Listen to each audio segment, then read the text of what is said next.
Glória a Deus, a graça e a paz a todos. Amém.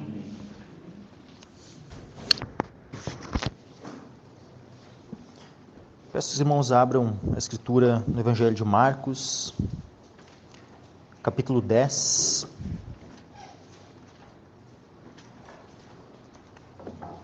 Versículos 32 até o final do capítulo.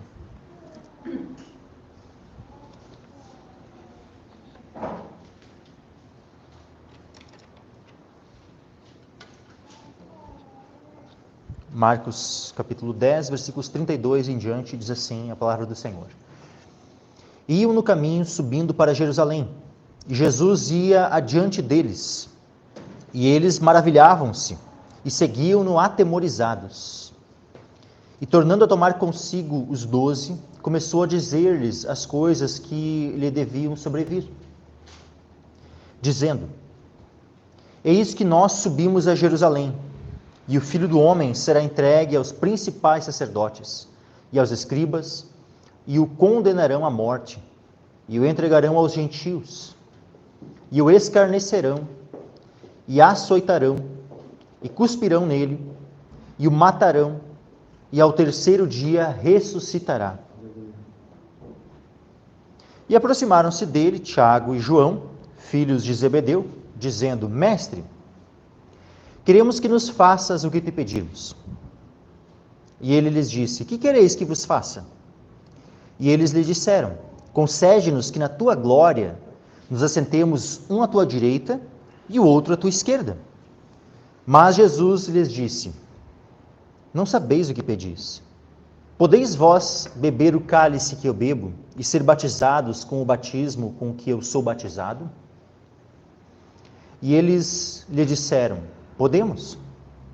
Jesus, porém, disse-lhes: Em verdade, vós bebereis o cálice que eu beber, e sereis batizados com o batismo com que eu sou batizado. Mas o assentar-se à minha direita ou à minha esquerda não me pertence a mim concedê-lo, mas isso é para aqueles a quem está reservado. E os 10, tendo ouvido isto, começaram a indignar-se contra Tiago e João. Mas Jesus, chamando-os a si, disse-lhes: Sabeis que os que julgam ser príncipes dos gentios, deles se assenhoreiam, e os seus grandes usam de autoridade sobre eles. Mas entre vós não será assim. Antes, qualquer que entre vós quiser ser grande, será vosso serviçal. E qualquer que dentre vós quiser ser o primeiro, será servo de todos. Porque o Filho do Homem também não veio para ser servido, mas para servir e dar a sua vida em resgate de muitos. E vieram para Jericó, e saindo ele de Jericó com os seus discípulos e uma grande multidão, Bartimeu, o cego, filho de Timeu, estava assentado junto do caminho, mendigando. E ouvindo que era Jesus de Nazaré, começou a clamar e a dizer: Jesus, filho de Davi, tem misericórdia de mim. E muitos o repreendiam para que se calasse, mas ele clamava cada vez mais: Filho de Davi, tem misericórdia de mim. E Jesus, parando, disse que o chamassem. E chamaram o cego, dizendo-lhe: Tem bom ânimo, levanta-te, que ele te chama. E ele, lançando de si a sua capa, levantou-se e foi ter com Jesus. E Jesus, falando, disse-lhe: Que queres que te faça? E o cego lhe disse: Mestre, que eu tenha vista. E Jesus lhe disse: Vai, a tua fé te salvou. E logo viu e seguiu a Jesus pelo caminho. Aleluia. Amém. Glória a Deus. Podem se sentar, meus irmãos.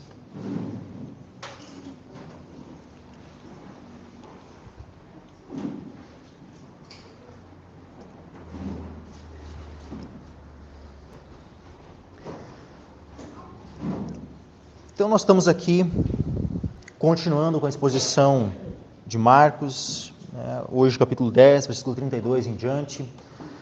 Nós vimos aqui no culto, domingo passado, na última exposição, a respeito de um jovem rico, que chega até Jesus. Ele estava interessado na vida eterna, né, o que fazer para herdar a vida eterna. Jesus disse para ele que ele deveria, né, guardar os mandamentos. Ele disse: eu já tenho guardado. Aí Jesus disse: então, se tu queres ser perfeito, te falta uma coisa. Vai, vende tudo o que tu tens, dá-o aos pobres. E vem, terás um tesouro no céu, né? E vem, toma a cruz e segue-me. Né? Faltava uma coisa, faltava ele se arrepender, né, do pecado de idolatria, né? Faltava ele se arrepender da confiança nas riquezas, faltava ele reconhecer Jesus como seu Senhor, como seu Deus, e segui-lo e tomar a cruz. Isso é interessante, né? Jesus não deixou de enfatizar esse aspecto, né, de tomar a cruz e segui-lo. Porque aquele que quiser seguir ao Senhor Jesus, não existe esse seguir, esse discipulado sem cruz. Sem cruz não existe discipulado. E que possa cair a ficha para todos, sabe? Que se para algum irmão, assim, ainda, tipo, tá indo, né? Como é que funciona esse negócio? Assim, tipo, né, que todos, né, possam compreender, né, que nós precisamos tomar a nossa cruz se quisermos seguir ao Senhor Jesus. Sabe que eu já vi pessoas, né, dizendo assim, que se aquele jovem, né, tivesse a disposição assim de obedecer, né, a Jesus, porque ele saiu triste, ele não quis seguir a Jesus. Ele só saiu triste, o que mostra, né, que... E Jesus começa a dizer, né, quão difícil, né, é um rico entrar no reino de Deus. É mais fácil um camelo passar pelo fundo de uma agulha do que um rico entrar no reino de Deus. O que mostra que aquele rapaz não entrou, ele foi triste porque, né, ele viu que o amor por as coisas dessa vida era maior do que o desejo dele pela vida eterna, e, né, ele foi triste porque ele gostaria de conciliar todas as coisas. E muitas vezes nós não vamos conseguir conciliar. E que o nosso desejo, sabe, não seja tentar conciliar, né, tudo o de bom e de prazeres e das coisas que esse mundo pode nos oferecer, né, e tentar jogar, tipo assim, né, Jesus como mais uma coisa, o Evangelho, né, como mais uma coisa. Não, que nós não tentemos fazer essa conciliação, né? E daí eu sei que eu já ouvi assim, né, pregadores dizendo assim, né, que se o jovem tivesse, né, tipo assim, então tá, eu vou fazer, né, tipo que Jesus teria dito assim, não precisa vender. Tipo assim, tá, no final de contas, você vê que o coração desses pregadores é que está sendo revelado. Porque no final aquele apego, né, aos bens materiais é tamanho, né, que eles, tipo assim, que não passa pela mente deles, né, que seria possível Jesus pedir algo assim, literalmente. De tão apegado, sabe, que esses homens são, eles transmitem isso, daí pregam dessa forma, né? Jesus teria voltado atrás e dito que não ia precisar. Não, eu tenho certeza que Jesus não ia voltar atrás. Ele ia ter que vender mesmo. Porque não foi o que posteriormente, lá em Atos, né, na sequência, ali, depois de Atos 2, tal, não é o que literalmente acontece, né? Muitos ali, não diz que todos venderam tudo o que tinham, mas muitos venderam suas propriedades e tal, e levavam o dinheiro aos pés dos apóstolos, e eles tinham tudo em comum. Ou seja, eles entenderam, literalmente, né? E para aquela circunstância ali, eles obedeceram literalmente. Significa que isso é uma ordem, né? Que todos, então, né, tipo, que querem seguir a Cristo têm que vender tudo o que tem, né, para seguir a Cristo. Não estou dizendo que isso é uma ordem específica para todos. Mas existem circunstâncias onde, sim, né, a gente vê circunstância ali em Atos, no início ali, nós vemos que era uma circunstância onde sim, isso era necessário. Pode chegar o tempo onde isso novamente venha a se tornar necessário? Pode. Será que os irmãos creem que Jesus pode voltar logo? Se Jesus pode voltar logo, e eu creio que sim, quer dizer que também logo está o período da grande tribulação. E se logo vem o período da grande tribulação, será que nós vamos conseguir manter, né, nossas propriedades, nossos bens, né, tudo assim, bem tranquilinho, assim, quando o anticristo estiver no poder? Será que não vai ser assim como foi bom, né, porque foi bom ou foi ruim para os cristãos naquele início ali terem vendido os seus bens? Foi bom, meus irmãos, para eles. Sabe por quê? Primeiro, eles não ficaram apegados, né, às questões terrenas. Segundo, eles tiveram provisão. E quando passaram-se algumas décadas ali, no ano 70, por exemplo, no ano 70, Jerusalém foi destruída, os judeus foram todos dispersos. Que adiantaria, né, eles manterem, né, aquelas propriedades se eles estariam todos dispersos e estariam despojados, né, de tudo aquilo que tinham? Não iam poder deixar de herança para os seus filhos e tal aquelas terras. Então não foi algo, até mesmo uma provisão, eles terem vendido aquilo que tinham, foi inclusive uma provisão de Deus para eles terem vendido tudo o que tinham.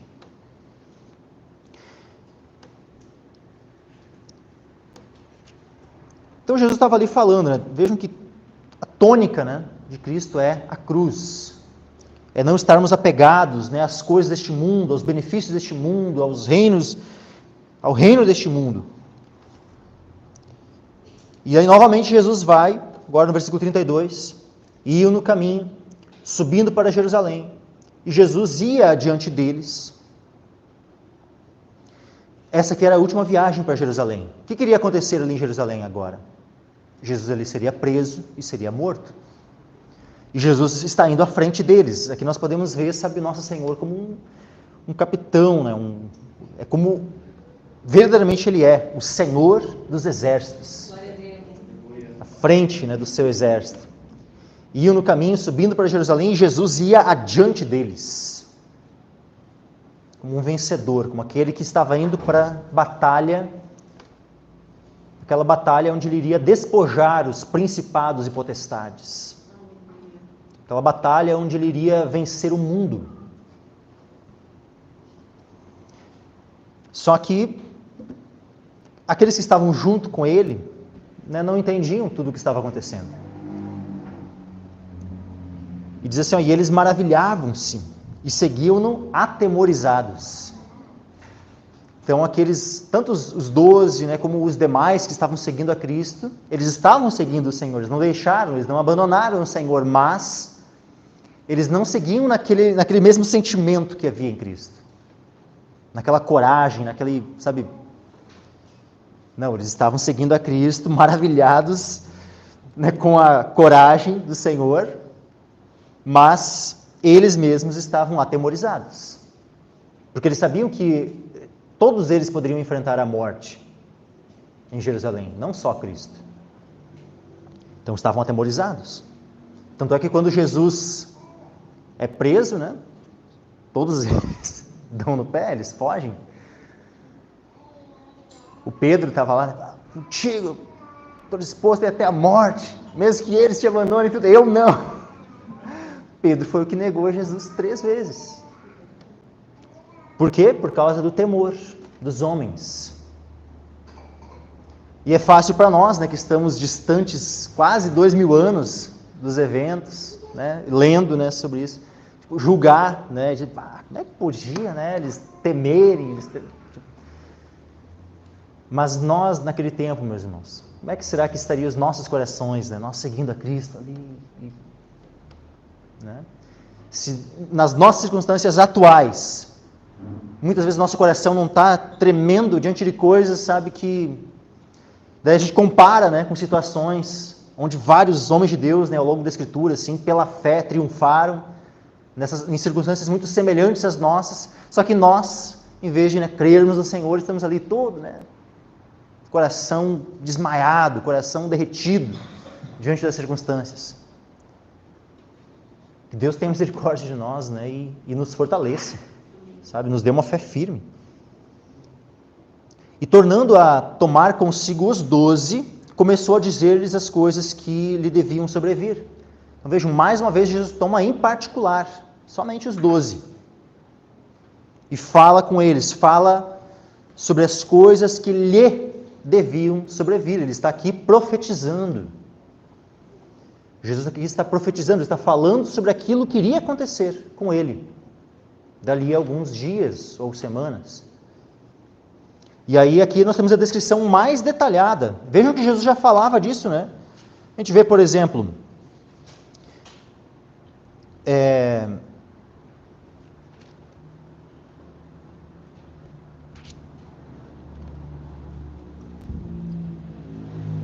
lá no capítulo 8 de Marcos,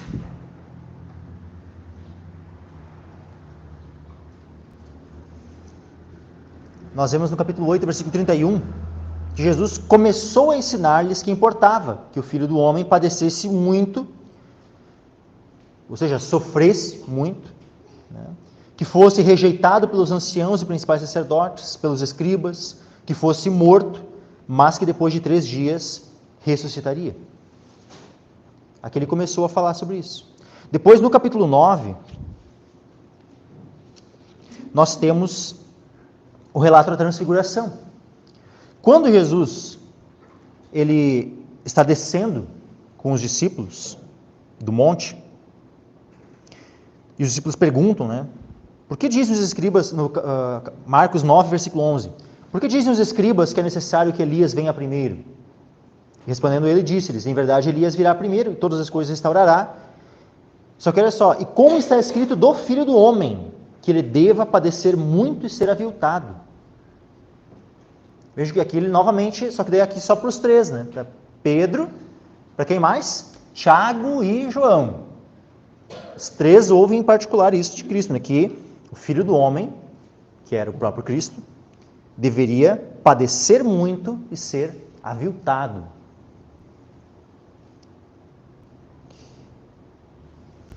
Posteriormente, ainda em Marcos 9, nós vemos novamente Jesus, no versículo 31, ensinando os seus discípulos e dizendo: o Filho do Homem será entregue nas mãos dos homens e matá-lo-ão, e morto ele, ressuscitará ao 3º dia.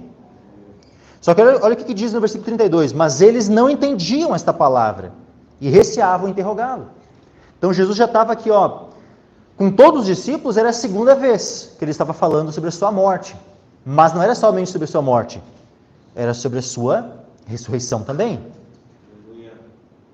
Ele falava sobre a morte, mas falava também sobre a ressurreição. Então não era só uma mensagem, sabe, né? Eu vou morrer e é isso.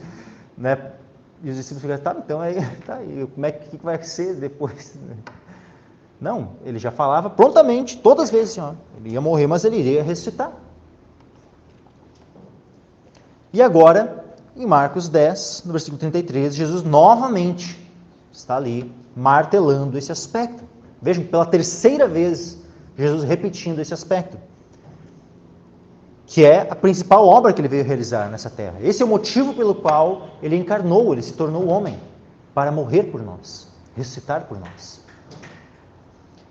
Versículo 33, Marcos 10, 33. Eis que nós subimos a Jerusalém, e o Filho do Homem será entregue aos principais sacerdotes e aos escribas, e o condenarão à morte. Veja que é o mais detalhado de todos, né? Vai ser entregue aos principais sacerdotes e escribas. Uma vez que é entregue por quem? Por Judas. Judas o entrega. Judas é aquele que o entregou. Então o Filho do Homem será entregue aos principais sacerdotes e aos escribas. E estes estarão lá reunidos no Sinédrio. O que eles vão fazer? Eles vão condenar o Senhor, alegando que Jesus havia blasfemado ao dizer que era o Filho de Deus.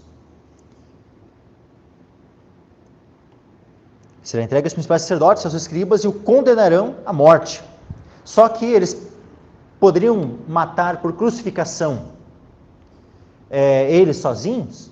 Simplesmente lá os sacerdotes, os escribas e tal, chegar lá e pregar Jesus numa cruz lá? Não, eles não poderiam fazer isso. Porque quem tinha o poder, né, de crucificar era o Império Romano. Essa pena, né, de crucificação era uma pena que os romanos tinham. Ela não era prescrita na lei de Moisés. Nós vemos, por exemplo, situações de pessoas que foram mortas, né, punidas com a morte, por causa de terem blasfemado, foram mortas por apedrejamento. Então tinha um rapaz lá no deserto, né, que blasfemou o nome de Deus e tal, daí eles chegaram para Moisés e falaram, aí foi determinada, né, a morte dele por apedrejamento, porque ele havia blasfemado. Então a morte natural, né, que seria a sequência, né, da condenação de um pecado de blasfêmia, seria a morte por apedrejamento. Se Jesus fosse morto apedrejado, ele cumpriria as profecias? Não. Então ele não poderia simplesmente, né, ser condenado ali por eles, por blasfêmia e tal, condenado à morte, e imediatamente eles irem lá e apedrejarem ele. Assim como fizeram, por exemplo, com Estevão. Estevão foi apedrejado. Eles foram lá pedir autorização para Roma para apedrejar Estevão? Não foram. Eles não estavam querendo apedrejar a mulher adúltera? Estavam, né? Jesus diz, aquele que não tiver pecado, tire a primeira pedra. Né? E foram saindo um por um. Vejam que havia, né, prontamente, muitas vezes a gente vê ali naqueles contextos, aquela disposição, né, de matar alguém por apedrejamento. E houve outros momentos onde, inclusive, tentaram matar Jesus. Lá em Nazaré mesmo, tentaram lançar ele do precipício. Teve outro momento onde pegaram em pedras para lhe atirar. Jesus sai. Miraculosamente, né, ele é ocultado dos olhos deles. Porque não era por apedrejamento a forma como Jesus iria morrer. Para cumprir as profecias, ele precisava ser morto na cruz. E quem executava a pena de crucificação eram os romanos. Por isso ele precisou ser entregue aos gentios, como diz aqui. Será entregue aos principais sacerdotes e aos escribas e condenarão à morte e o entregarão aos gentios, aos romanos, para que ele fosse então crucificado. Só que o que os gentios iriam fazer? Escarnecer dele, o açoitarem, cuspir nele. Pegaram, né, um manto, puseram sobre o Senhor, ficaram lá zombando dele, né, fingindo uma adoração, né, botando uma coroa de espinhos, batendo nele, fazendo tudo, né, como está escrito aqui, escarnecendo, açoitando, cuspindo, e por fim o matando na cruz. Mas, novamente, Jesus diz, ao terceiro dia ressuscitará.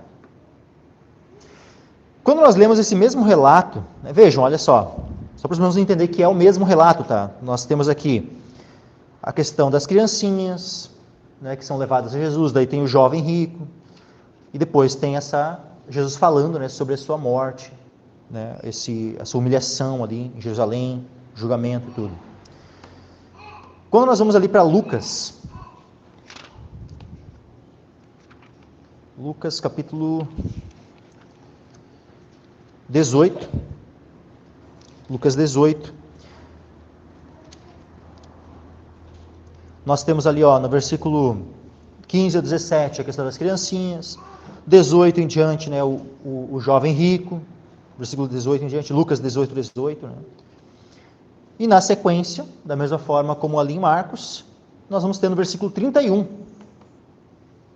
esse texto, e tomando consigo os 12, disse-lhes, eis que subimos a Jerusalém, e se cumprirá no Filho do Homem tudo o que pelos profetas foi escrito. Olha que interessante, cumprimento das profecias.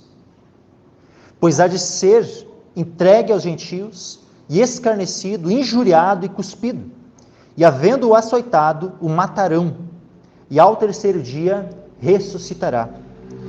Mas olha o que diz no 34, e eles, os discípulos, né, os 12 que estavam ali ouvindo, e eles nada disto entendiam, e esta palavra lhes era encoberta, não percebendo o que se lhes dizia.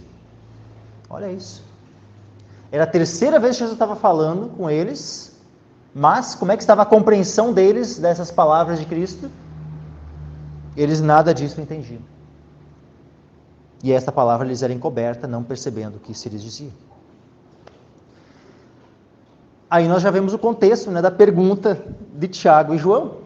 Porque na sequência nós vemos aqui, Jesus recém fala isso, fala sobre a sua morte, fala sobre a sua humilhação, fala sobre, né, que iriam escarnecer dele, açoitar ele. Tá. E aí simplesmente chega, né, aproximando-se dele Tiago e João, filhos de Zebedeu, que era Marcos, né, 10:35. Okay. chegaram, né, para ele dizendo: Mestre, queremos que nos faças o que te pedirmos. E aqui já vem uma lição aqui, ó, de sabedoria para os irmãos, tá? Se alguém chegar para ti dizendo assim, ó, bom, vou te fazer um pedido, tu me atende? Tu faz aquilo que eu estou te pedindo? Não diz sim prontamente. Primeiro tu me diz o que é que tu quer, depois eu digo se eu vou conceder. Porque olha só que eles chegam, né, ó, mestre, queremos que nos faças o que te pedirmos. Jesus pega e disse, ó, sim, né, então, tava enredado já na pergunta no pedido dos rapazes ali. O que Jesus faz? E ele lhes disse, que quereis que vos faça? Antes de dizer um sim ou não, ele primeiro eu quero saber o que vocês vão me perguntar, né? Não que ele não soubesse, né, o que queria vir, né, mas é interessante que nós podemos ter uma lição aqui, né? Não sermos precipitados, não nos empenharmos, né, com as nossas palavras, porque a palavra do crente tem que ser sim, não, que passar disso é do maligno. Então que nós tenhamos cuidado em não empenharmos a nossa palavra, né? Se a gente disse um sim precipitadamente, como é que vai ser daí depois ter que voltar atrás na palavra? E é muito complicado isso, sabe? E estaremos incorrendo em pecado. Então que Deus nos guarde, que Deus nos preserve, que sejamos prudentes, né? E aprendamos com o Senhor. Mestre, queremos que nos faça o que te pedirmos. E ele lhes disse, que quereis que vos faça? E eles lhe disseram, concede-nos que na tua glória nos assentemos um à tua direita e o outro à tua esquerda. Mas Jesus lhes disse, não sabeis o que pedis. Por que eles não sabiam o que estavam pedindo? Porque eles não estavam entendendo nem sobre aquilo, pensa, era literal, tudo aquilo que Jesus estava falando, sobre ir a Jerusalém, ser entregue aos principais sacerdotes e escribas, ser condenado à morte, entregue aos gentios, escarnecido, açoitado, cuspido, morto, e então no terceiro dia, ressuscitado. Isso tudo era literal, e aconteceu de forma literal, plena e tal, e mesmo isso, tão simples de ser entendido, a mente deles não estava compreendendo essas palavras de Jesus. Eu não sei se eles achavam que era uma parábola, ou, né, não sei o que se passava na mente deles, né? Um dia, quem sabe, né, a gente vai saber o que se passava na mente deles, mas também não é o ponto importante, não é o que se passava na mente deles, a questão é, eles estavam sem entendimento e fazem uma pergunta, não sabendo o que estão pedindo, porque não estão entendendo o propósito, né, de Cristo.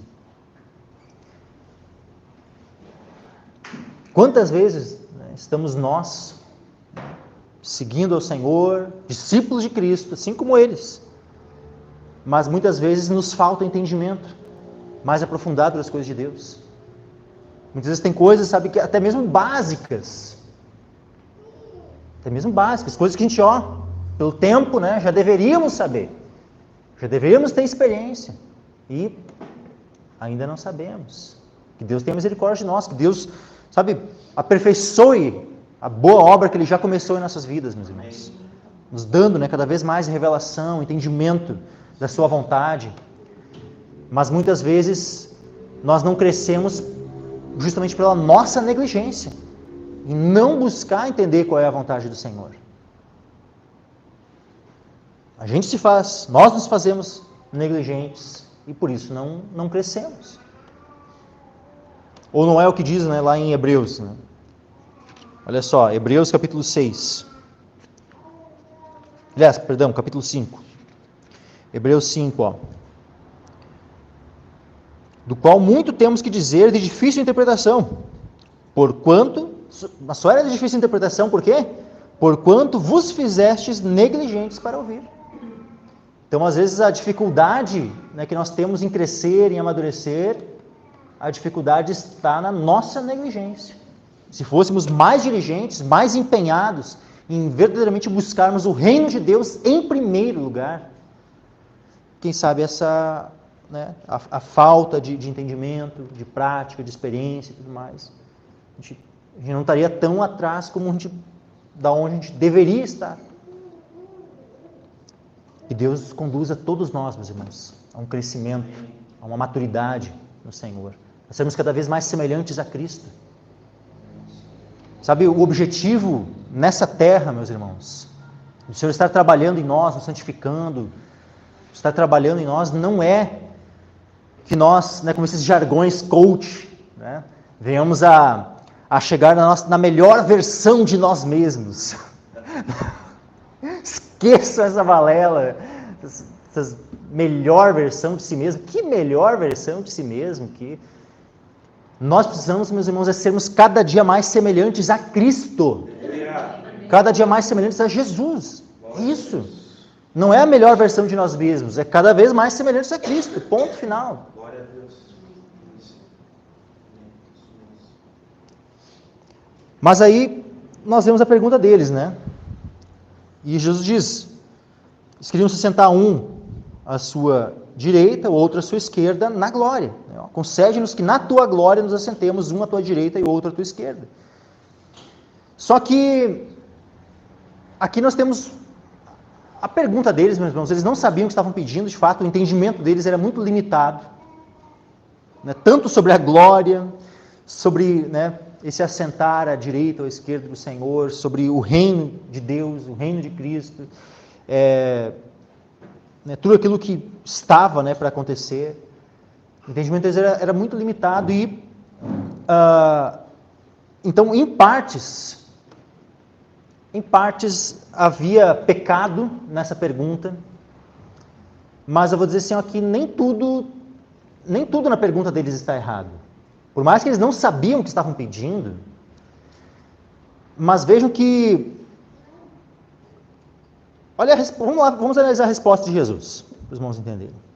Não sabeis o que pedis. Aí Jesus diz assim, podeis vós beber o cálice que eu bebo e ser batizados com o batismo com que eu sou batizado? Podeis vós beber o cálice que eu bebo e ser batizados com o batismo com que eu sou batizado? Aí eles dão uma resposta também. A resposta que eles dão, eles disseram, podemos. Só que essa resposta que eles dão para Cristo, ela é baseada no quê? Na mesma falta de compreensão que os levou a fazer o primeiro pedido. Quando eles fazem a pergunta, Senhor, concede-nos que na tua glória nos assentemos, um à tua direita e outro à tua esquerda. E Jesus disse que eles não sabiam o que estavam pedindo. E quando Jesus diz para eles, vocês podem beber o cálice que eu bebo e ser batizados com o batismo que eu sou batizado. E eles lhe disseram, podemos. Essa resposta deles para Cristo também, eles não sabem o que estão respondendo. Da mesma forma como antes eles não sabiam o que estavam pedindo, agora eles não sabem o que estão respondendo. Quando eles dizem, podemos. Só que aí Jesus diz assim, não, vocês não vão beber, vocês não vão ser batizados, é isso? Olha que interessante o que Jesus diz para eles. Jesus, porém, disse-lhes, em verdade, ou seja, certamente, vós bebereis o cálice que eu beber e sereis batizados com o batismo que eu sou batizado. Então vejam que eles não estavam entendendo a profundidade do assunto que eles estavam tendo com Cristo. Esse é o ponto. Porque eles não estavam compreendendo, todo. É como se eles vissem apenas sombras daquela realidade. Mas a questão era muito profunda, meus irmãos. Esse se assentar com Cristo, à sua direita, à sua esquerda, esse ser batizado, beber do cálice. Quais são as ordenanças que o Senhor estabeleceu para nós? Não é batismo e ceia? Não é justamente ser batizado e beber do cálice? O que representa? São simbólicos. Tanto o batismo nas águas é simbólico, como o beber o cálice é simbólico. Simboliza o quê? Simboliza a nossa participação com Cristo, simboliza a nossa identificação com Cristo na sua morte. Quando nós somos batizados nas águas, nós estamos ali, simbolicamente, representando ali, que morremos, estamos sendo sepultados e ressuscitamos com Cristo. Não é que essa realidade ocorre naquele momento, ela já tem que ter ocorrido antes. Quando nós nascemos de novo, quando fomos batizados em Cristo, por meio da regeneração. Ali, quando batizados em Cristo, colocados em Cristo, imersos em Cristo, nós morremos com Ele, nós fomos sepultados e ressuscitamos com Ele. Nós fomos batizados na sua morte. Ou seja, batizados no seu batismo. Bebemos do cálice, o cálice não é símbolo do sangue que Jesus derramou por nós. Ou seja, é o símbolo da sua morte, que Ele entregou, o seu corpo, representado pelo pão, derramou o seu sangue, simbolizado pelo cálice, e nós bebemos deste cálice, nós tomamos parte, nós somos participantes, então, da morte do Senhor. Morremos com Ele, fomos sepultados com Ele, ressuscitamos com Ele. Só que isso também precisa ser vivenciado, dia após dia. Vejam Filipenses, capítulo 3.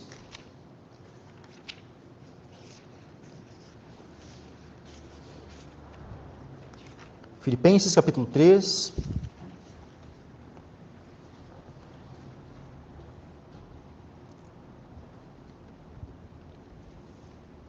Versículo 7 em diante. Mas o que para mim era ganho, reputei-o perda por Cristo.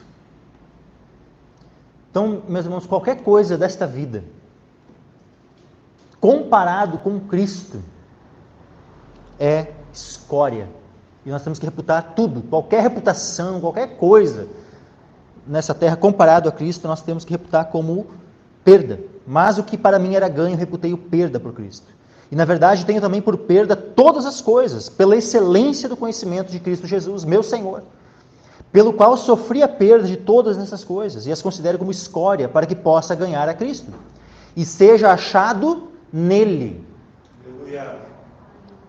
Então, cada um de nós, meus irmãos, precisamos nos preocupar com uma coisa: sermos achados em Cristo, ou seja, batizados nele, ou seja, achado nele. Se nós formos achados em Cristo, meus irmãos, glória a Deus. Aleluia.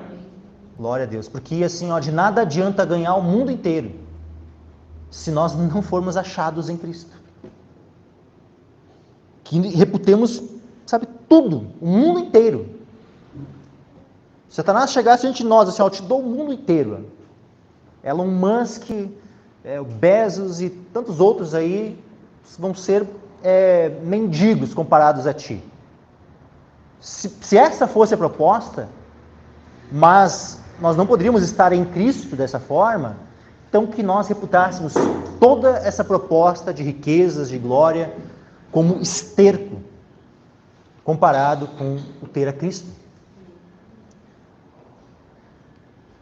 Que seja achado nele, não tendo a minha justiça que vem da lei, mas a que vem pela fé em Cristo, a saber, a justiça que vem de Deus pela fé, para conhecê-lo e o poder da sua ressurreição, e a comunicação de suas aflições, sendo feito conforme a sua morte, para ver se de alguma maneira eu possa chegar à ressurreição dentre os mortos. Então veja, quando fala aqui, comunicação de suas aflições, se fala de ter comunhão, meus irmãos. Comunicação aqui é a mesma palavra, koinonia, de comunhão, ou seja, termos comunhão com Cristo em suas aflições, sendo feito conforme a sua morte. Aqui em Colossenses, capítulo 1, versículo 24, olha o que Paulo fala, e que deve ser também a nossa experiência, meus irmãos. Regozijo-me agora no que padeço por vós, e na minha carne cumpro o resto das aflições de Cristo pelo seu corpo, que é a igreja. Pensa, o resto das aflições de Cristo é no sentido de redimir a igreja, de salvar a igreja? Não. De levar os pecados da igreja? Não, não é isso. Jesus está sozinho nesse aspecto. Mas é justamente no aspecto de levar o evangelho. E para isso tivermos que sofrer, para sermos participantes, ou seja, para podermos cooperar com o Senhor na salvação da igreja, na salvação dos filhos de Deus, na salvação daqueles que vão crer e serem salvos. E na edificação daqueles que já foram salvos. Em tudo isso, nós vamos ter que sofrer, meus irmãos. Muitas vezes, o cálice que nós vamos ter é um cálice de sofrimento. Mas que nós venhamos, né, a ter justamente esse entendimento, meus irmãos, de que o sofrimento ele não é em vão. Regozijo-me, olha só o que Paulo fala, ele disse: entristeço-me agora no que padeço por vós. É isso? O que está escrito? Regozijo-me. Regozijo-me agora no que padeço por vós, ou seja, naquilo que eu sofro por vós. E na minha carne cumpro o resto das aflições de Cristo, pelo seu corpo, que é a igreja. Que nós venhamos a nos empenhar, meus irmãos, em levar o evangelho a toda criatura. E se tivermos que sofrer, que nós não desmaiemos diante do sofrimento. Que venhamos enfrentar o sofrimento. E nos regozijar, assim como Paulo. Entendendo que estamos tendo comunhão com Cristo nas suas aflições.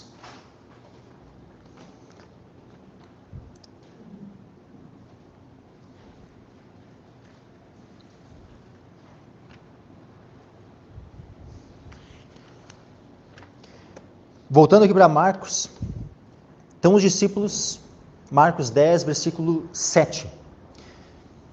Quando Jesus pergunta, né, que quereis que vos faça? Eles lhe disseram: concede-nos que na tua glória nos assentemos, um à tua direita e outro à tua esquerda. E aí eu pergunto, meus irmãos, existe alguma promessa de nós nos assentarmos, né, em tronos ou alguma coisa do tipo? Jesus fez essa promessa para os discípulos. Ele fez. Ele fez tanto para os discípulos e ele fez essa promessa para nós. Olha que interessante isso, né? Vejam, olha o contexto, né? O contexto aqui está, ele falando da morte, né? Tudo. Ele quando os discípulos vêm, Tiago e João vêm fazer essa pergunta para Jesus, tá? É logo após Jesus ter falado sobre ele subir a Jerusalém para, né, ser entregue, para morrer, para ressuscitar e tal. Um pouco antes, do que é que estava sendo falado? O que vinha antes disso, que a gente já viu?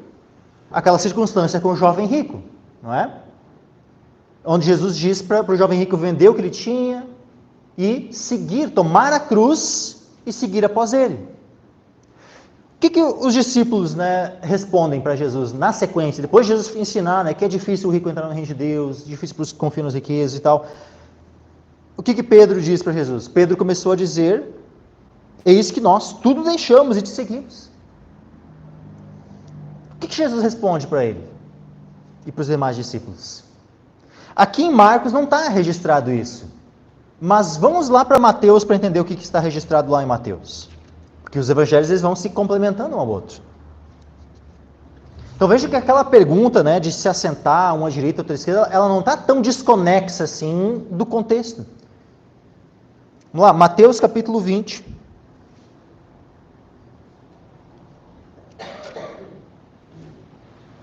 Perdão, 19, capítulo 19. Vejam, Mateus capítulo 19, casamento e divórcio, depois as criancinhas, o jovem rico, é o mesmo contexto aqui. E aí, por fim, versículo 27, Mateus 19, versículo 27. Então Pedro respondendo disse-lhe: eis que nós deixamos tudo e te seguimos, que receberemos? Olha a resposta de Jesus. Jesus disse-lhes: em verdade vos digo que vós que me seguistes, quando na regeneração, o que acontece, meus irmãos? A regeneração não é algo que acontece quando nós nos convertemos ao Senhor? Sim. Mas a regeneração, existem dois aspectos da regeneração. Existe o primeiro, que é o novo nascimento. Quando nós nos convertemos ao Senhor. Isso é passado. Espero, né, que na vida de todos aqui seja passado. E se ainda não é passado, que venha, né, brevemente, né, ser algo presente na vida de algum que não tenha sido regenerado. Mas existe um aspecto, né, de regeneração que é futura e que fala a respeito da renovação de todas as coisas, deste mundo, onde o Senhor vai reinar, porque Ele não vai reinar num mundo destruído, num mundo, né, todo, né, contaminado, né? Não. O Senhor Jesus ele vai restaurar todas as coisas. A gente recém cantou, né, Antes ali, a criação, né, a guarda e tal, né, daí falando da liberdade, né? Que liberdade é essa que fala ali naquela música? É a liberdade da glória dos filhos de Deus, que a Marina leu o texto ali de Romanos. Essa liberdade, né, que a criação aguarda, é quando a própria criação vai ser livre da corrupção do pecado. Aquela que lá no início, quando Adão pecou, o pecado dele afetou somente a ele? Não, afetou a ele e a sua descendência. Mas foi somente a ele e a sua descendência? Não, toda a natureza, meus irmãos, toda a criação foi afetada pela corrupção do pecado. Só que a natureza foi liberta? Já? Não foi liberta ainda, mas ela aguarda essa liberdade que vai se dar no futuro. Quando? Quando da regeneração, que Jesus está falando aqui. Aqui, esse contexto da regeneração que Jesus está falando tem vínculo direto com aquele texto lá de Romanos 8, né, que fala da liberdade da glória dos filhos de Deus, quando a natureza vai ser livre da corrupção. Então, em verdade, vos digo que vós que me seguistes, quando na regeneração o Filho do Homem se assentar no trono da sua glória, também vos assentareis sobre 12 tronos para julgar as 12 tribos de Israel. Jesus recém tinha feito essa promessa.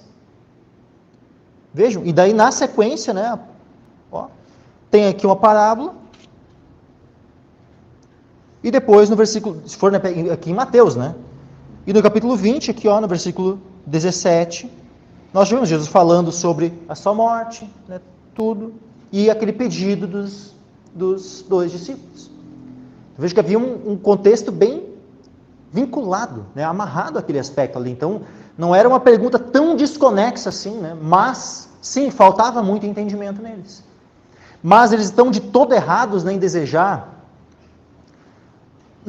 Se o sentimento era no sentido de ser maior que os seus irmãos, nesse sentido, sim. Mas, vamos analisar outros aspectos, né? Eles tinham um desejo de estar próximos a Cristo. Esse desejo, por si só, é algo errado? Não, meus irmãos. O que é melhor? Melhor nós desejarmos, né, sermos aqueles que vão estar no lado de Jesus, nos céus, por toda a eternidade, ou aquela disposição assim, né? Nem que eu seja o último, desde que eu esteja lá, tá bom. O que é mais piedoso, meus irmãos? Digam para mim, o que é mais piedoso? É tu desejar estar o mais perto de Cristo possível, ou desde que eu esteja lá, tá bom, né? Eu posso ser o último.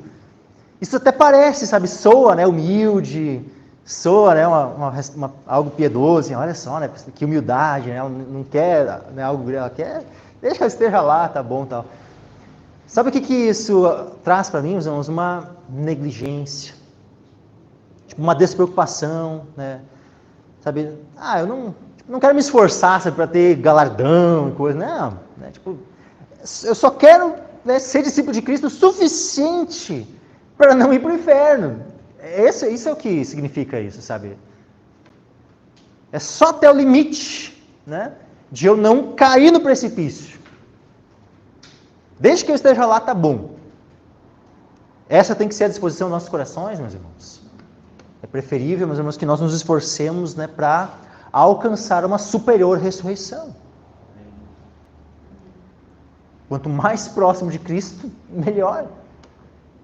Mas agora o caminho, né, para o trono é um caminho político, né, de só, já que eu tenho uma amizade, né, aqui com o rei, né, eu vou fazer o pedido aqui, né, para ele já encurtar, né, o meu trajeto, né?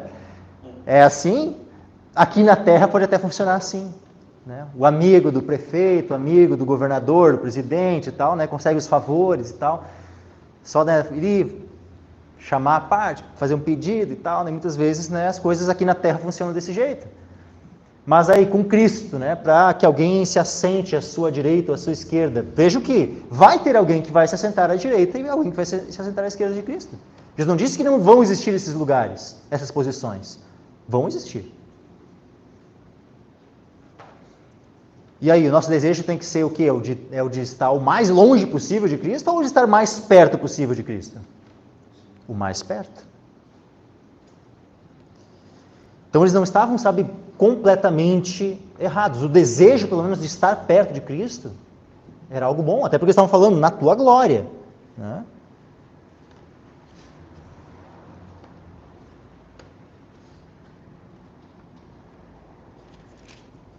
Agora, o problema não é fácil. Não vai ser moleza, né, de termos galardão do Senhor, de termos um grande galardão. Nós vamos precisar nos esforçar, meus irmãos. Nós vamos precisar partilhar com o Senhor do seu batismo e do seu cálice. Em verdade, vós bebereis o cálice que eu beber e sereis batizados com o batismo com que eu sou batizado. Os discípulos ali, Jesus não disse que eles não iriam beber do cálice e não seriam batizados. Interessante que Tiago, dos 12 apóstolos, Tiago, que fez esse pedido, ele foi o primeiro a morrer. Ele não foi o primeiro mártir cristão, né? Estevão foi o primeiro a morrer pela fé. Mas dos 12, o Tiago, que fez o pedido aqui, foi o primeiro a morrer. Foi decapitado por Herodes. Interessante, né? Assim como fez com João o Batista, né? Fez aqui com Tiago. João, por sua vez, foi o último dos apóstolos a morrer.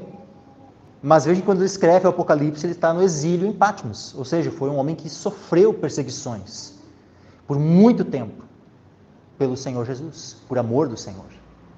Então todos eles aprenderam, né, que só se pode herdar as coisas concernentes ao reino de Deus, sermos co-herdeiros com Cristo, aqueles que sofrem. Romanos capítulo 8, olha só o que nos é dito, meus irmãos. Romanos 8, versículo 16 em diante. O próprio Espírito testifica com o nosso Espírito que somos filhos de Deus. Olha que coisa tremenda. Algo maravilhoso isso, meus irmãos. Quantas vezes, sabe, eu fui consolado pelo Senhor, né, por essa palavra. E por ter esse testificar no meu coração, né, por meio do Espírito Santo, que eu era um filho de Deus. Essa palavra, sabe, ela era tão forte assim que eu lembro que na época que tinha o Orkut. Né? Na época do Orkut, né? Tem alguns aí que nem sabem, eu acho, que é Orkut. Eu tinha assim, ó, o meu nome, né? Tinha o meu nome no Orkut, sim, e daí depois, Filho de Deus. Eu tinha assim, né? Porque, por causa, sabe, especialmente essa palavra, você falava muito ao meu coração. Mas olha a sequência que vem, né? E se nós somos filhos, somos logo herdeiros também. Verdadeiramente herdeiros de Deus e co-herdeiros de Cristo. Se é certo que com ele padecemos, para que também com ele sejamos glorificados. Então, a glória com Cristo, meus irmãos, ela não vem se antes nós não participarmos com ele do padecimento. É certo que, olha só, co-herdeiro de Cristo, se é certo que com ele padeçamos, para que também com ele sejamos glorificados. Então, quem não quiser partilhar com Cristo do cálice, do seu cálice, do seu batismo, não vai poder partilhar com Cristo da sua glória. É certo que com ele padeçamos, para que também com ele sejamos glorificados. Só que olha só o 18, porque para mim tenho por certo que as aflições deste tempo presente não são para comparar com a glória que em nós há de ser revelada. E aí vem o texto, né, que a gente já leu até no momento do louvor ali, né? Porque a ardente expectação da criatura espera a manifestação dos filhos de Deus, porque a criação ficou sujeita à vaidade, não por sua vontade, mas por causa do que a sujeitou, na esperança de que também a mesma criatura será libertada da servidão da corrupção para a liberdade da glória dos filhos de Deus. Porque sabemos que toda a criação geme está juntamente com dores de parto até agora, e não só ela, mas nós mesmos, que temos as primícias do Espírito, também gememos em nós mesmos, esperando a adoção, a saber, a redenção do nosso corpo. Mas Paulo falando a Timóteo, 2 Timóteo, capítulo 2,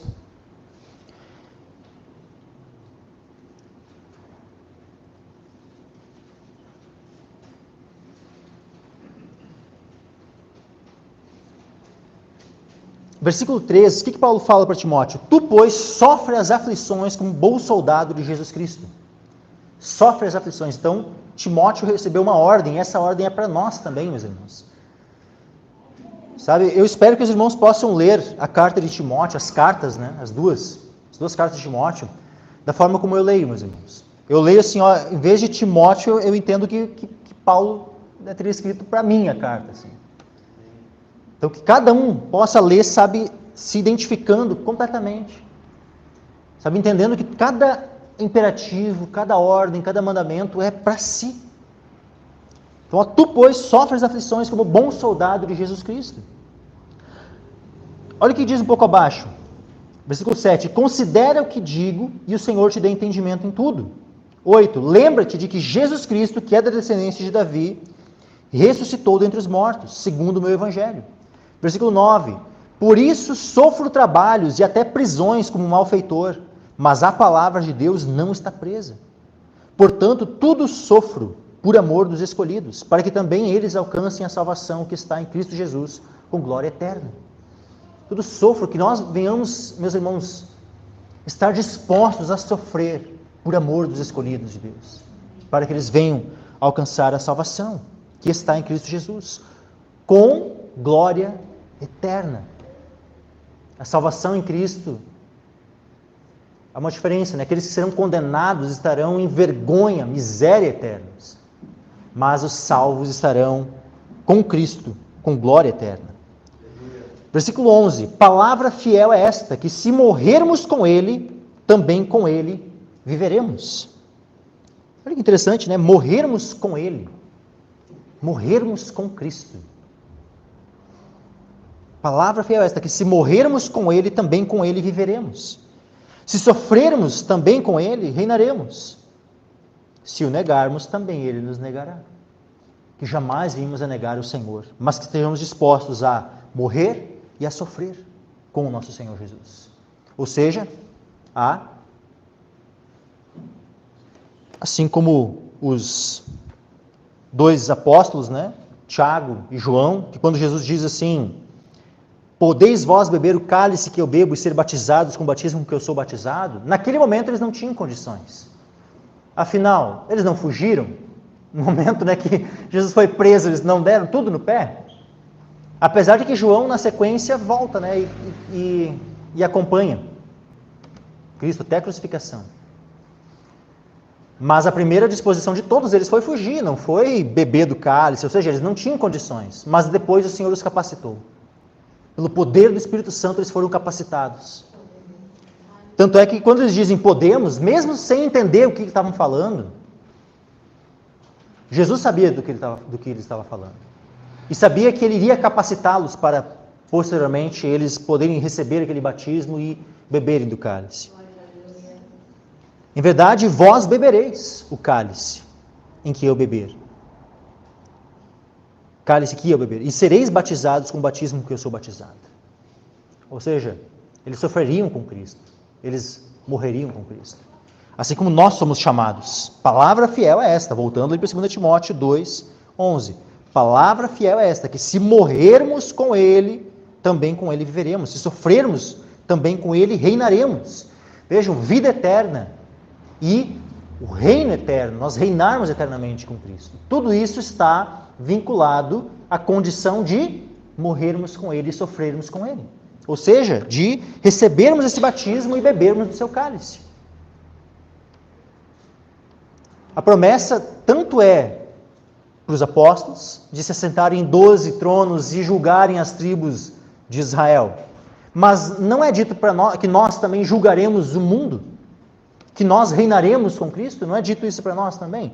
Não é dito ali em Apocalipse capítulo 3, versículo 21, ao que vencer lhe concederei que se assente comigo no meu trono, assim como eu venci e me assentei com meu Pai no seu trono. Vejo que as promessas, sabe...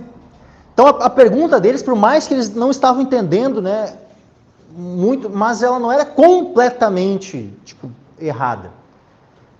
Havia ali, sim, alguns aspectos errados na pergunta deles, algumas faltas de entendimento, mas não significa que tudo que eles estavam falando, que a pergunta deles era completamente errada, não era.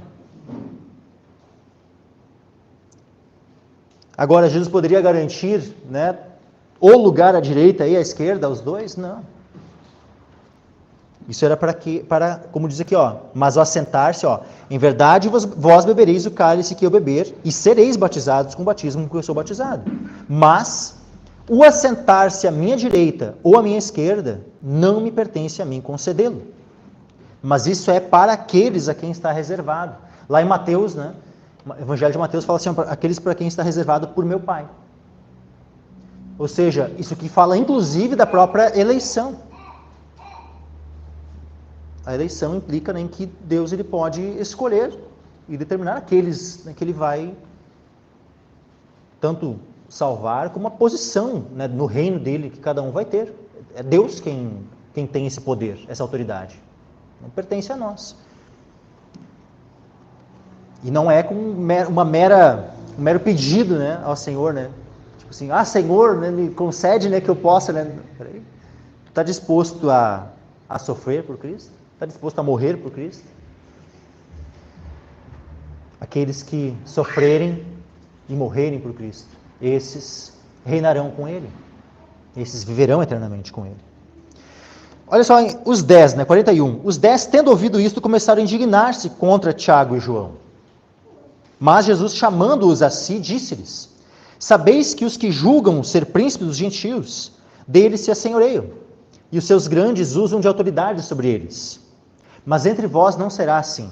Antes, qualquer que entre vós quiser ser grande, será vosso serviçal. Então veja, Jesus disse que era errado querer ser grande? Não, Jesus não disse que era errado querer ser grande. Só que o funcionamento de como é ser grande, e aquele que quer ser grande no reino de Deus, as coisas elas se dão de maneira completamente diferente de como se dá no mundo. Tu quer ser grande no reino de Deus? Eu quero. Opa, que bom. É uma boa disposição querer ser grande no reino de Deus. Mas saiba que qualquer que entre vós quiser ser grande, será vosso serviçal. Então Jesus não disse que era errado querer ser grande. Ele só disse que a condição, né, para ser grande no reino de Deus não funciona da mesma forma como funciona no mundo. O que quer ser grande, ele tem que desejar também ser um serviçal. Qualquer que dentre vós quiser ser o primeiro, eu quero ser o primeiro, eu quero me sentar à direita ou à esquerda de Jesus. Quer ser o primeiro? Então seja o servo de todos. Veja, Jesus ele coloca a condição. Tu quer ser, então te disponha a ser o servo, a ser o escravo de todos. Se tu tiver a disposição de ser o escravo de todos e se fazer o último, aí pode ser que tu alcance o primeiro. Naturalmente acontece assim. Sabe, nós olhamos assim para várias igrejas, tanto atualmente como ao longo da história, e nós vemos que, infelizmente, sabe, os homens não aprendem a lição.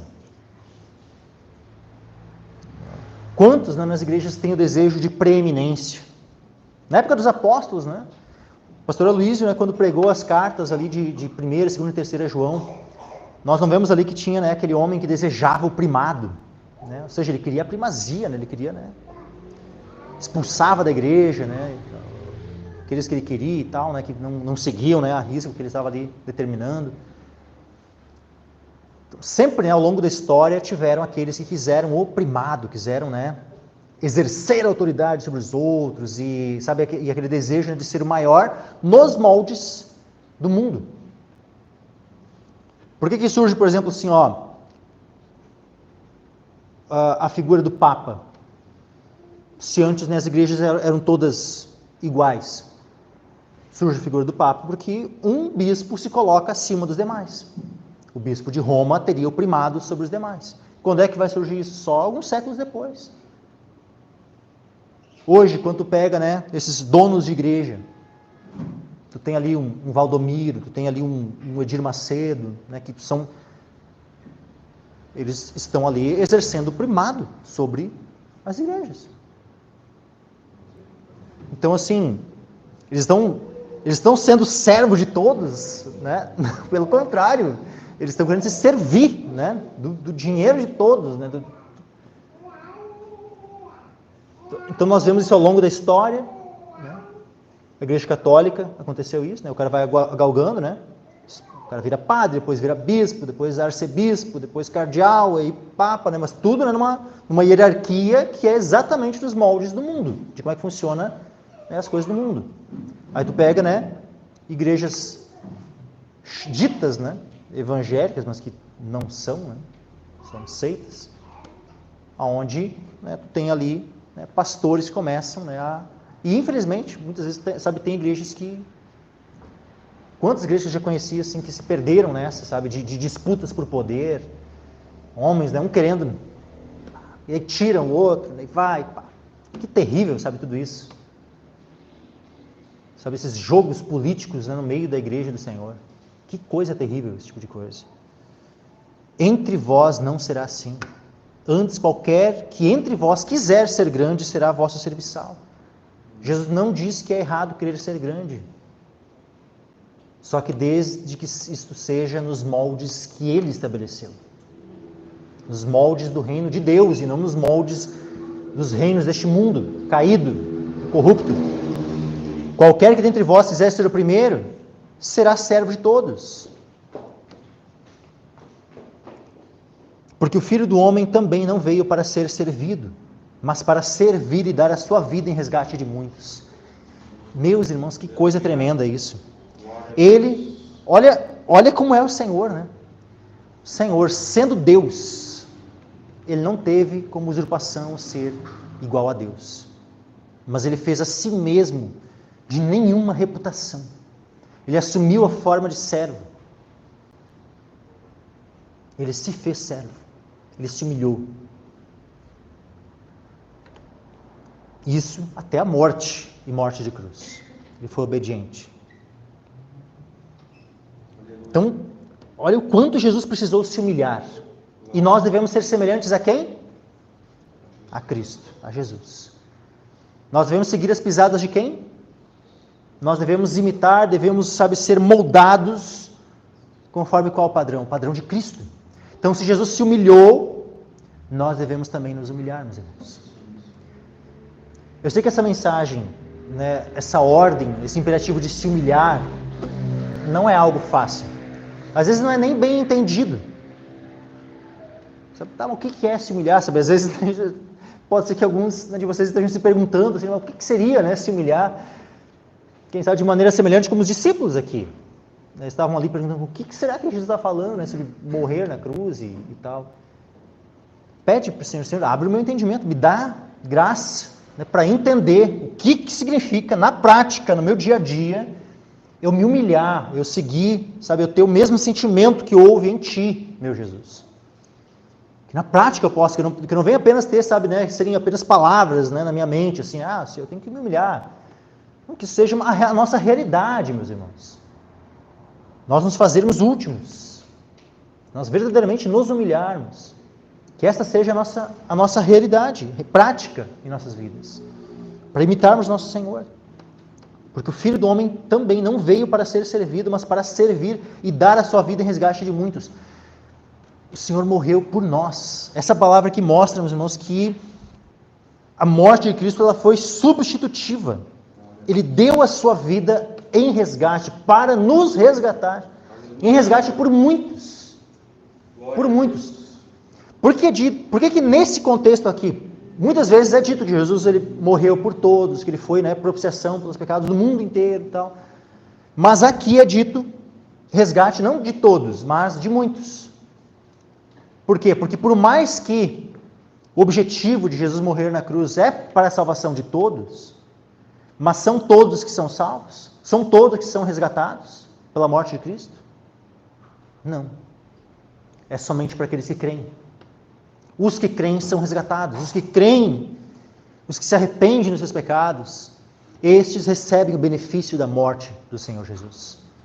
Agora, aqueles que permanecem incrédulos, Jesus pode até ter morrido por eles, mas eles não são resgatados pela morte do Senhor. Então, só são resgatados aqueles que creem, meus irmãos. Por isso que Ele deu a sua vida em resgate de muitos. Mas mesmo assim, glória a Deus, que não é pelo resgate de poucos. É pelo resgate de muitos. E que estejamos nós entre esses muitos, resgatados pelo Senhor. Resgatados pela morte, pela vida do Senhor. 46. E vieram para Jericó, e saindo ele de Jericó com seus discípulos, uma grande multidão, Bartimeu, o cego, filho de Timeu, estava assentado junto do caminho, mendigando.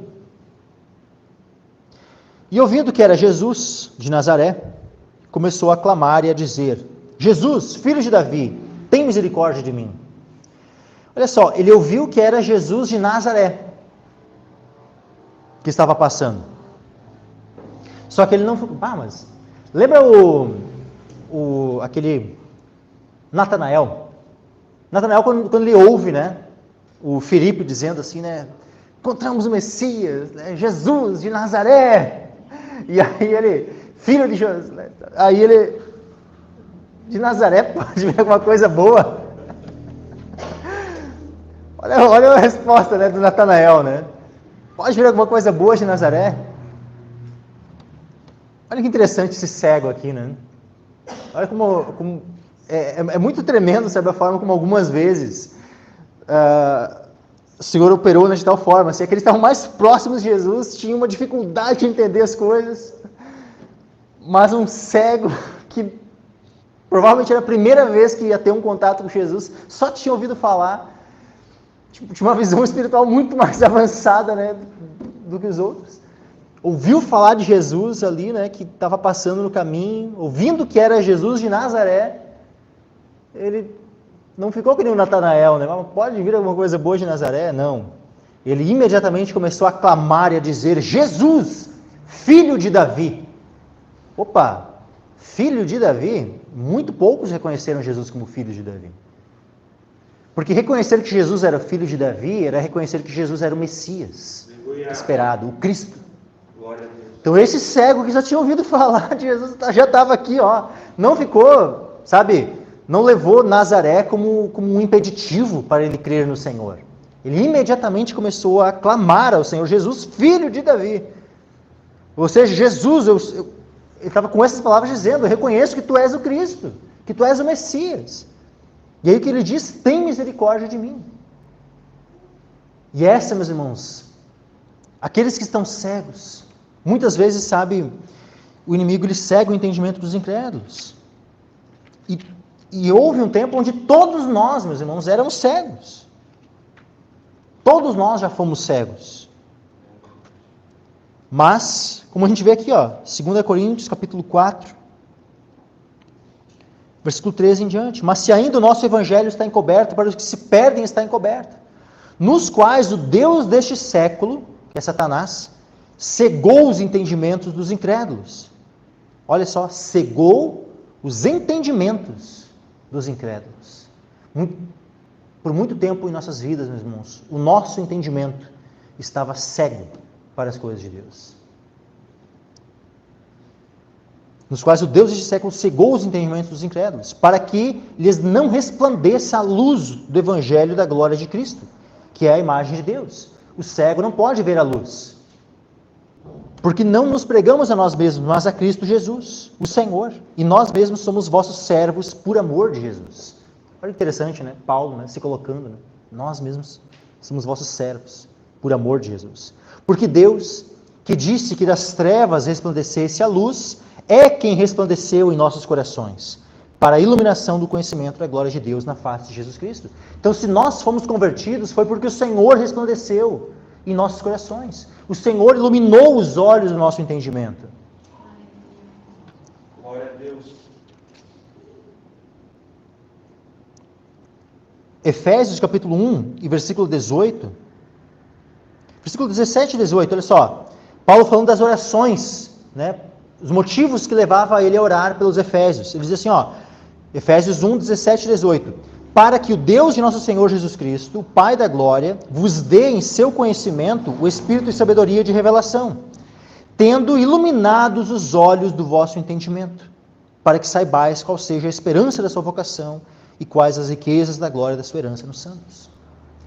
Então, um dia nós estávamos cegos, mas houve um dia onde Deus iluminou os olhos do nosso entendimento. Glória a Deus. Ele nos revelou o Evangelho, meus irmãos. Ele nos revelou a glória de Cristo, que é revelado no Evangelho. E a partir de então, que os olhos do nosso entendimento foram abertos, nós podemos clamar: Senhor, tem misericórdia de mim.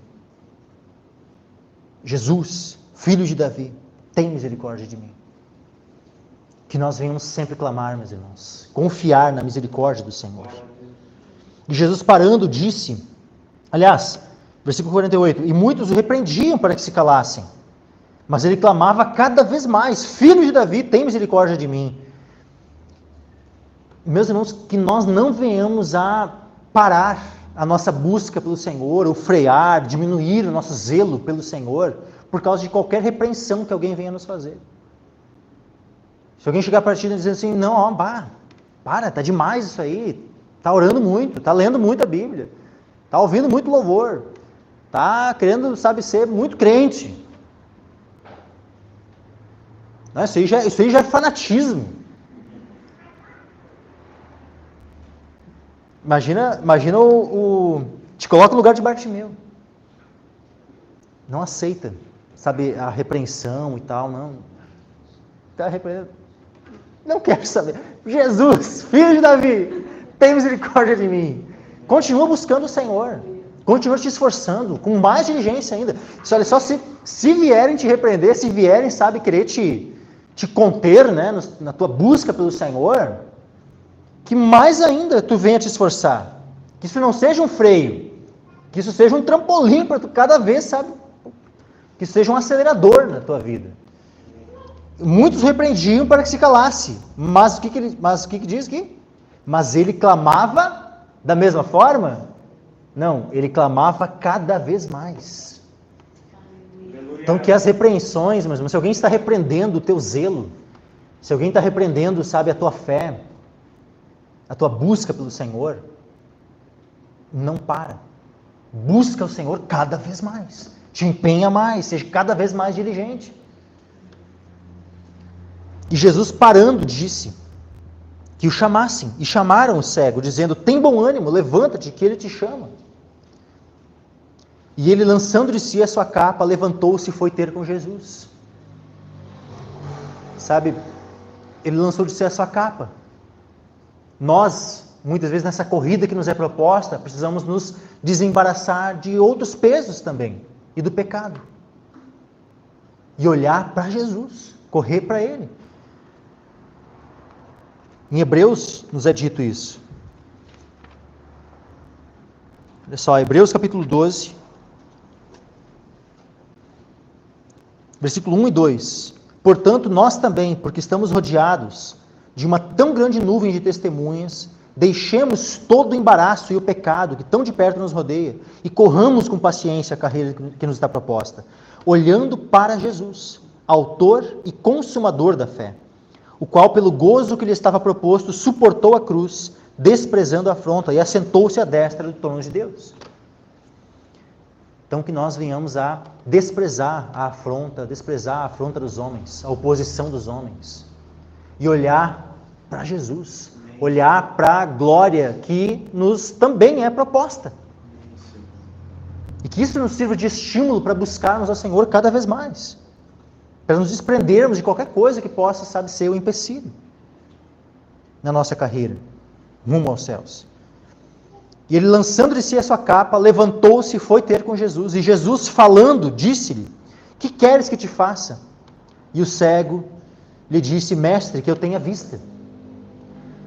Que queres que eu te faça? Meus irmãos, ninguém é salvo se não entender daquilo que é salvo.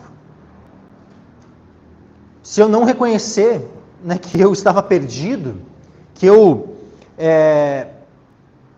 precisava ter o perdão dos meus pecados. Tipo assim, tá, mas ser salvo do quê? Né? Ah, Jesus quer te salvar, tá, mas se eu nem reconheço que eu sou um pecador, que eu preciso ser salvo, tipo, não tem nem, né? Como é que eu vou aceitar a Cristo, receber a Cristo e tal, se eu não sei nem do que é? Ele é salvador do quê? Então, a primeira coisa para o pecador ser salvo, ele precisa reconhecer que ele é pecador. Ele precisa reconhecer qual é o problema. Então o cego aqui, por isso que Jesus pergunta, o que queres que eu te faça? Será que Jesus não sabia que ele era um cego e que queria que ele fosse curado? Óbvio que Jesus sabia tudo isso, sabia do desejo do coração dele, mas isso nos mostra, isso nos ensina que nós precisamos reconhecer qual é o problema em nós, que o Senhor vai operar, que o Senhor vai curar, que o Senhor vai, restaurar. E o principal problema é o problema do pecado. Aí o Senhor pede para nós, Senhor, o Senhor pede para nós, o que tu queres que eu te faça? E aí nós, Senhor, que eu seja perdoado. Senhor, que eu seja curado dessa chaga mortal do pecado. E o cego lhe disse, mestre, que eu tenha vista. E Jesus lhe disse, vai, a tua fé te salvou. E logo viu. Ou seja, imediatamente ele passou a ver e seguiu a Jesus pelo caminho. Seguiu a Jesus pelo caminho, que nós, uma vez curados, sigamos ao Senhor no seu caminho. Tomemos a cruz e sigamos após o Senhor, até o fim, resolutamente, assim como Bartimeu fez. Amém, meus irmãos?